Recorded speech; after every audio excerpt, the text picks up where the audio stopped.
अथर्ववेद का पहला अध्याय कांड कई महत्वपूर्ण मंत्रों का संग्रह है जो जीवन के विभिन्न पहलुओं को संबोधित करते हैं।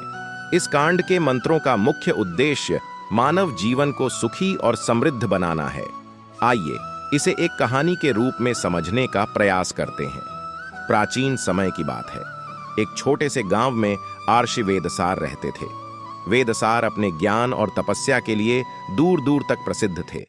उनके पास कई शिष्य आते थे जो उनसे जीवन के गूढ़ रहस्यों को समझने के लिए उत्सुक रहते थे। एक दिन उनके शिष्यों में से एक, जिसका नाम सोमदत्त था, आर्षि से पूछता है, गुरुदेव, हम किस प्रकार अपने जीवन को सुखी और समृद्ध बना सकते हैं? आर्षि वेदसार मुस्कुराते हुए कहते हैं, इस प्रश्न का उत्तर अथर्ववेद के पहले कांड में मिलता है।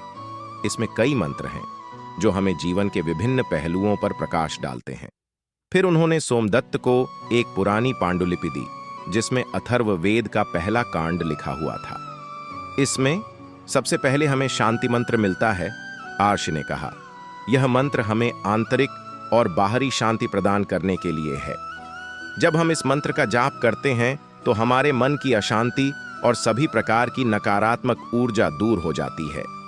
सोमदत्त मंत्र का जाप करने लगा और महसूस किया कि उसके मन में एक गहरी शांति उतर रही है।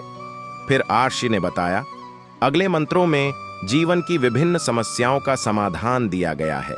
जैसे एक मंत्र है जो हमें बीमारियों से बचाने के लिए है। इसे भयशज्ञ मंत्र कहते हैं। यदि कोई व्यक्ति इस मंत्र का नियमित जाप करे तो उसे बीमारियां नहीं छू सकती। सोमदत्त यह सुनकर बहुत खुश हुआ क्योंकि उसके गांव में कई लोग बीमारियों से परेशान थे। उसने निश्चय किया कि वह इस मंत्र का प्रचार करेगा ताकि गांव वाले स्वस्थ और खुशहाल रह सकें। इसके बाद आर्षि वेदसार ने सोमदत्त को कुछ और महत्वपूर्ण मंत्रों के बारे में बताया। एक मंत्र था जो घर की समृद्धि के लिए था। यह संपत्ति मंत्र है। आर्षि ने समझाया, यदि हम इस मंत्र का सही प्रकार से जाप करें तो हमारे घर में धन, अन्न और समृद्धि की कमी नहीं होगी। सोमदत्त ने सोचा कि यह मंत्र उसके परिवार और गांव के लिए बहुत उपयोगी हो सकता है। अंत में आर्षि वेदसार ने सोमदत्त से कहा, अथर्ववेद के पहले कांड में जीवन के हर पहलू को सुचारू रूप से चलाने के लिए मंत्र दिए गए हैं। इन मंत्रों को यदि श्रद्धा और नियम से किया जाए तो कोई भी व्यक्ति सुखी और समृद्ध जीवन जी सकता है। सोमदत्त ने अपने गुरु के चरणों में नमन किया और उनके आशीर्वाद के साथ अपने गांव लौट आया। उसने गांव वालों को अथर्ववेद के पहले कांड के मंत्रों के बारे में बताया और सभी ने मिलकर इन मंत्रों का जाप करना शुरू कर दिया।